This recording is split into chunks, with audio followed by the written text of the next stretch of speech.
kenapa gitu orang bisa bertahan di sebuah hubungan yang toksik gitu. Orang tuh suka gaslight, padahal dia tahu dia salah. Tapi nomor satu dalam relationship itu bukan komunikasi loh, respect. Oh, iya. Teman kamu waktu SMP, waktu SD tuh kok sampai sekarang kayak gitu-gitu aja ya, nggak berubah ya? Ada orang yang dapat ilham gitu, tiba-tiba langsung bertobat, jadi baik banget gitu. Gue mau merubah dia, bisa. Aku bisa pokoknya merubah dia gitu. Mohon maaf, kita bukan bengkel reparasi orang. Gimana caranya gue ngasih tahu ke dia, lu jangan gaslight dong, kan pasti dia kayak apaan sih? Maksudnya cara makin defensif. Iya, makin defensif. Hasil surveinya WHO, 1 dari 4 orang di dunia ini pernah mengalami masalah kesehatan mental.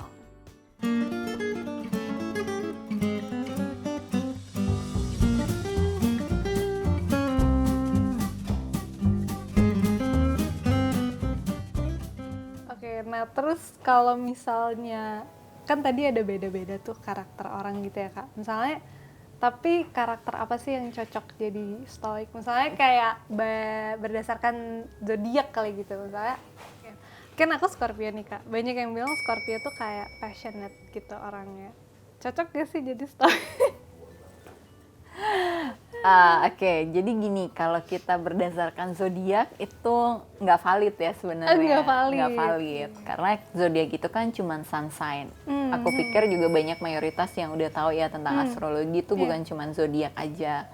Astrologi itu banyak banget dan ada banyak aspek yang ada di situ. Ilmunya juga udah tua banget, lebih tua daripada stoik gitu. Dan itu ya selalu ada pembaruan ilmu dan ada penelitiannya juga gitu.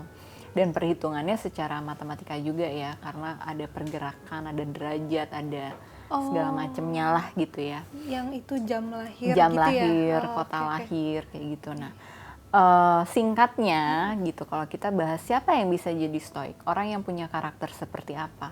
Stoik itu adalah pilihan hidup. Jadi nggak harus orang yang berzodiak khusus. Gak harus. Gitu. Jadi iya, siapa aja bisa. Okay. Bisa sun sign-nya Aries, sun sign-nya Leo, sun sign-nya Cancer, Scorpio atau apapun gitu.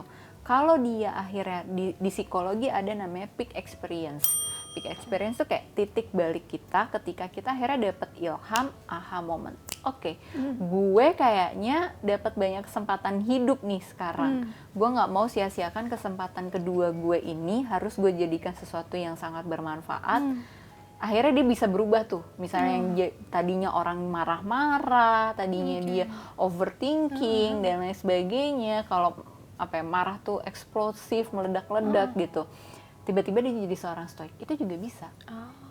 Gitu. Jadi tergantung gitu. Ya. Semuanya. Kalau di astrologi dibilangnya peak experience ini memang ada momen titik balik dalam hidup kita dari transit-transit planet yang ada di chartnya masing-masing orang.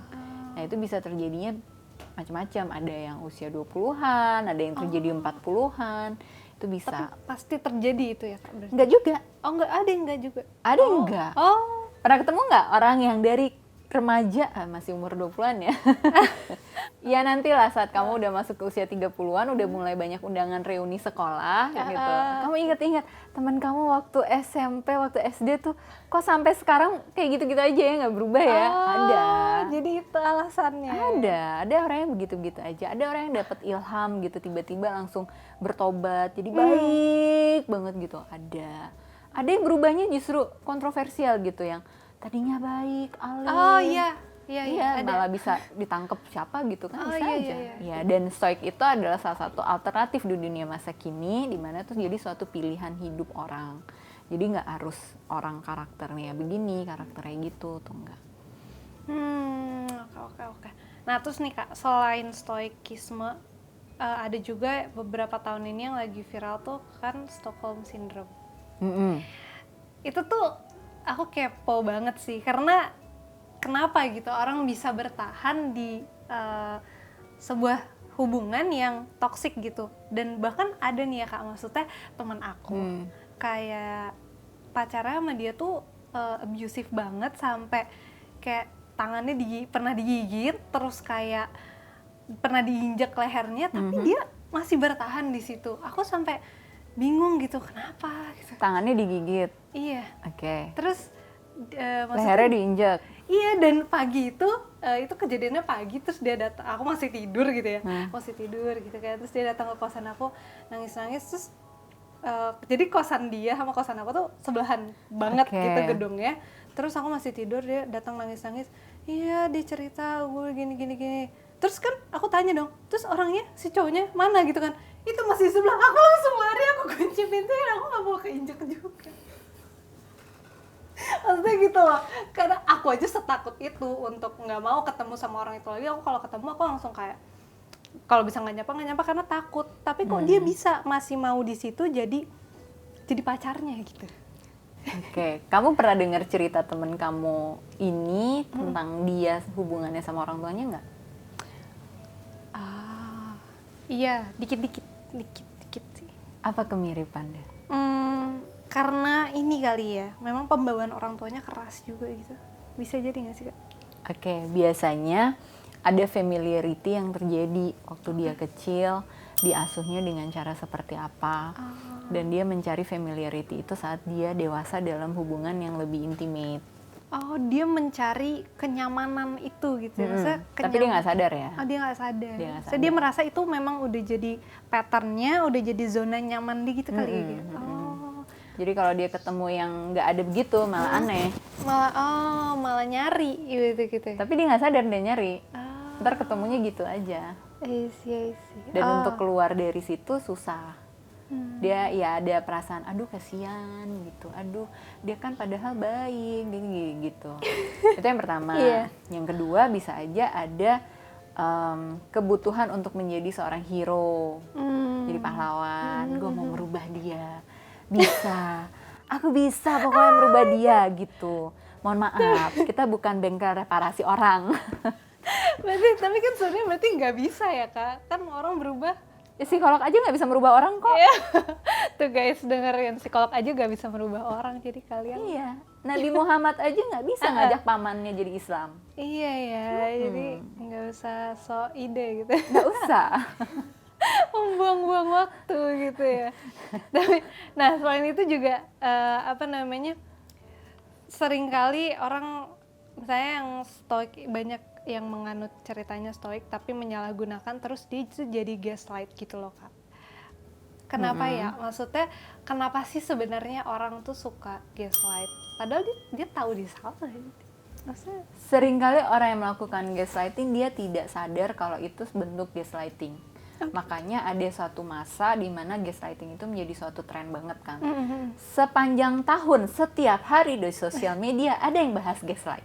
Iya banyak tuh. Banyak, karena bentuk dari macam-macam percakapan, bentuk kalimatnya itu banyak yang belum benar-benar hatam gitu ya. Oke, kan seliweran kan orang cuman baca sekilas. Itu belum tentu mereka akan hafal. Oh, ini tuh kalimat gaslight ya. Padahal yang dia alami itu adalah kejadian karena aku cuma mau bela diri aku aja. Kenapa harus diatur-atur cara ngomongnya gimana? Gitu. Ini pembelaan setiap orang adalah, ya aku kan nggak mau disalahin. Dalam relationship pasti ada dua orang yang menghadapi masalah yang sama, tapi pakai sudut pandang yang mana yang berbeda. Dan biasanya dua-duanya pengennya menang, gitu. Iya. Tapi kalau misalnya gini, kayak gimana caranya aku tahu?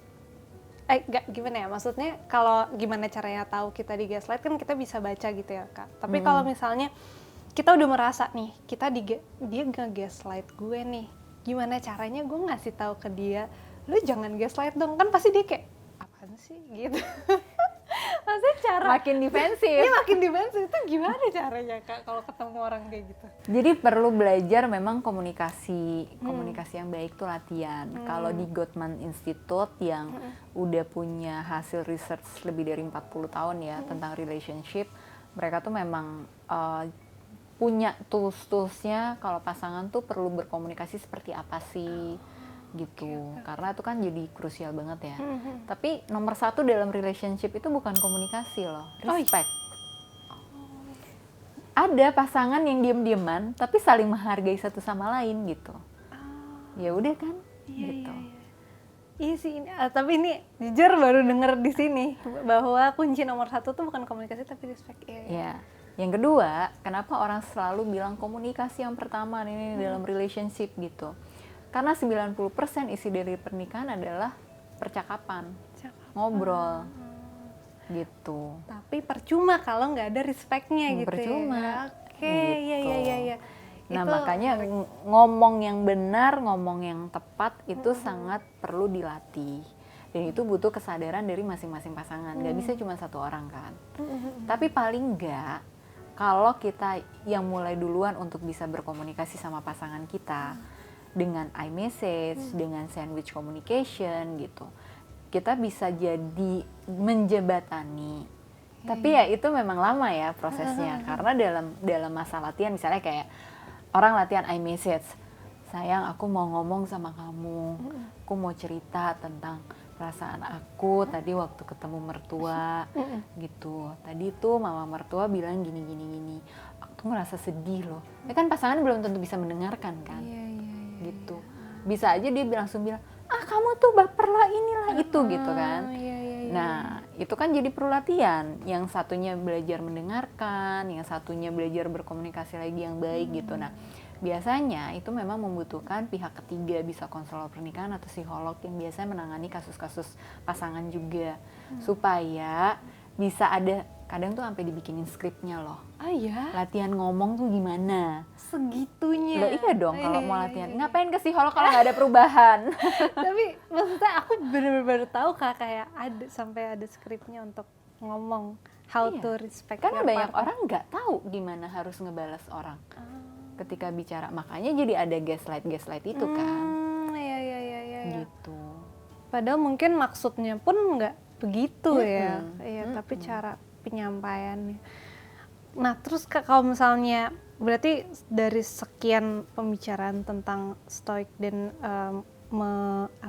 suppress emosi gitu ya, yang lebih baik alternatifnya buat orang supaya nggak, jadi bisa hidup tetap chill tapi nggak tetap jujur sama perasaannya gitu, kayak oh, ini lagi marah, emang lagi sedih, emang lagi kecewa, tanpa dijudge orang lain gitu. Gimana Kak? Ada nggak? Pertama harus perlu ada self care ya.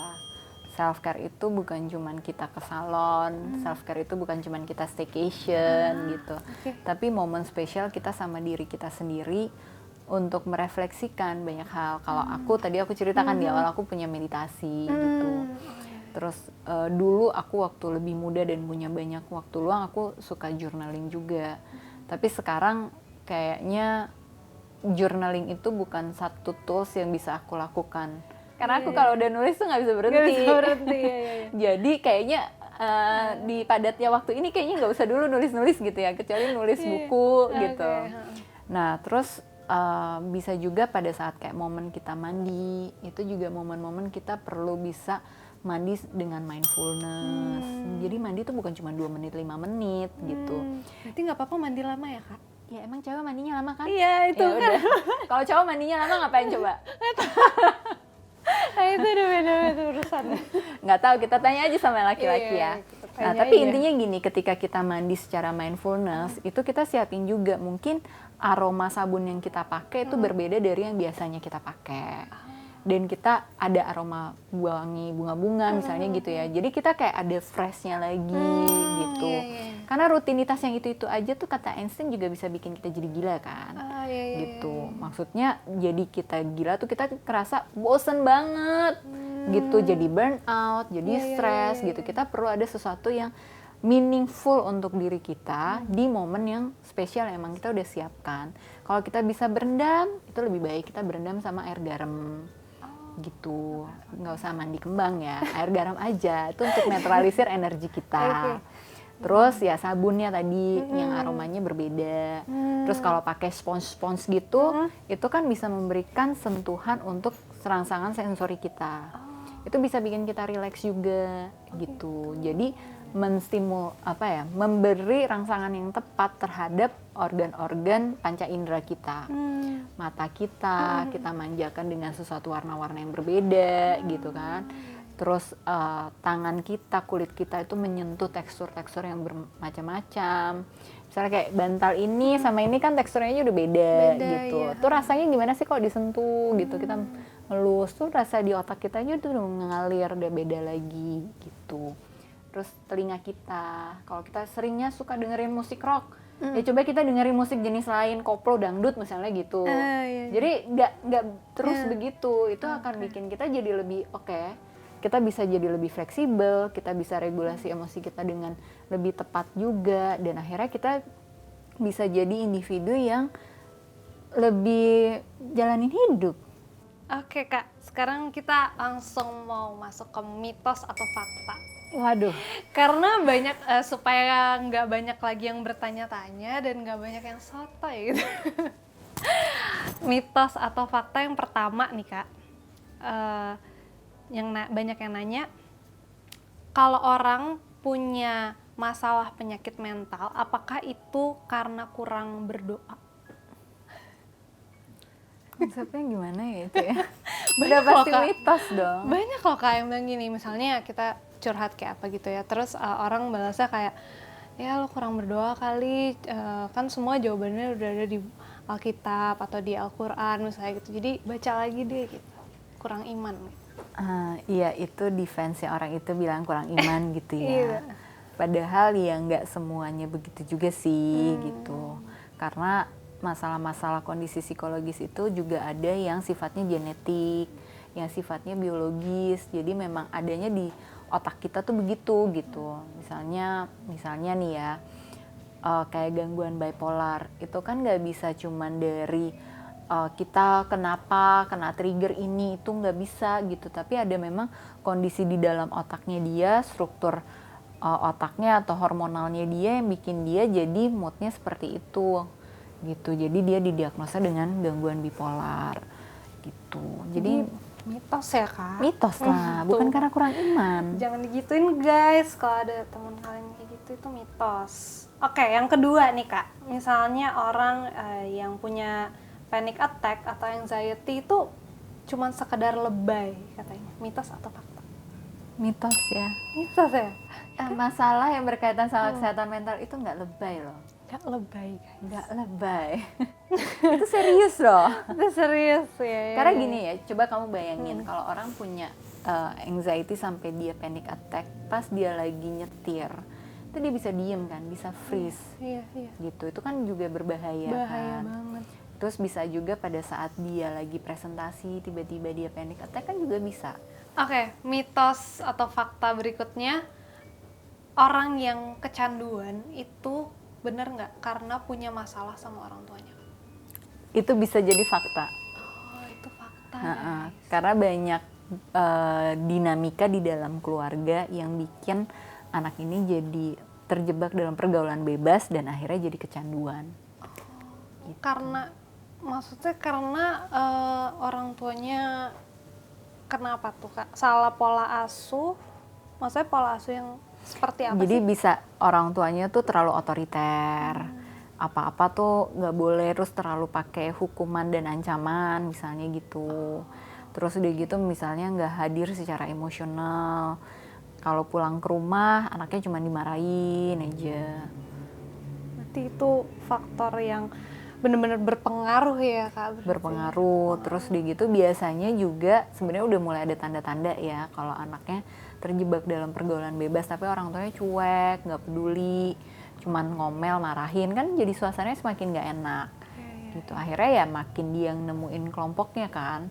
Wah, kalau di kelompok ini aku disupport, aku di ini, di itu. Terus rasanya orang dapet obat-obatan terlarang itu tuh rasanya langsung ngefly kayak semua masalah beban hidup hilang gitu. Cuman sementara. Iya. Oke.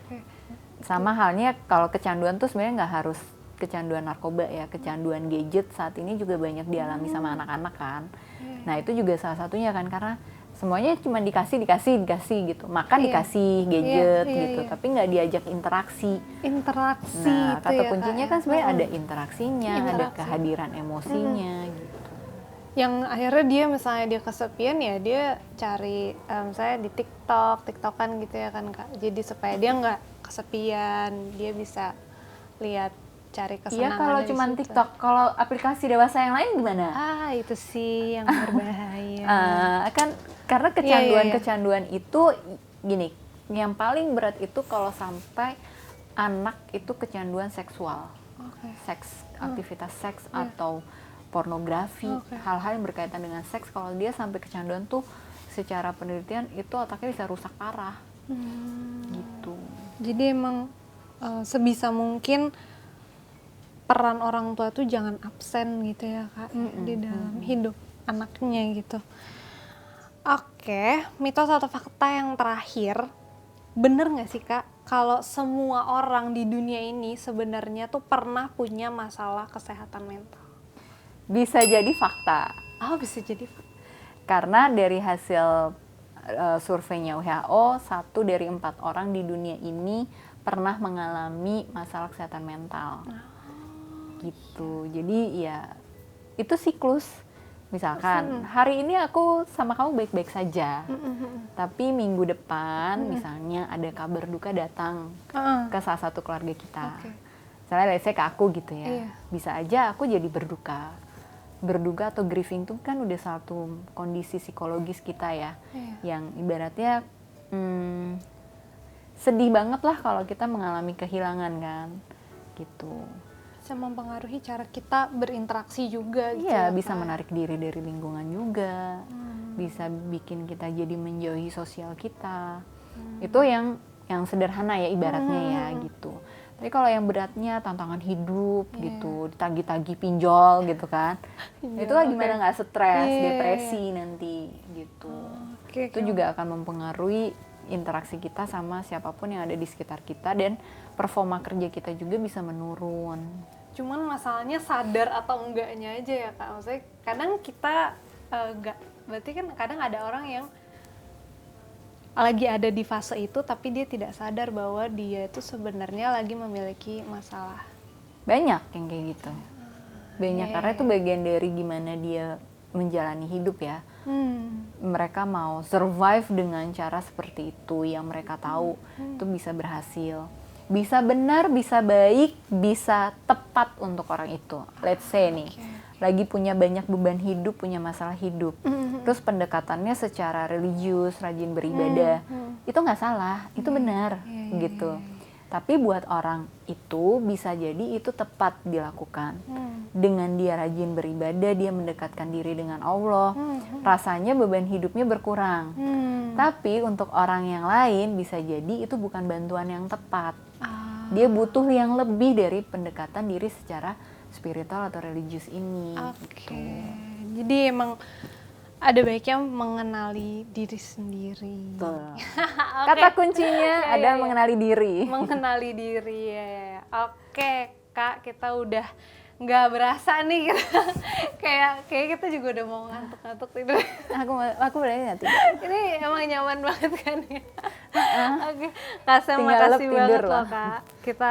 Kak Sam udah mau hadir di sini ngejelasin ke aku, terus jadi aku nggak kepo lagi, nggak sotoy lagi.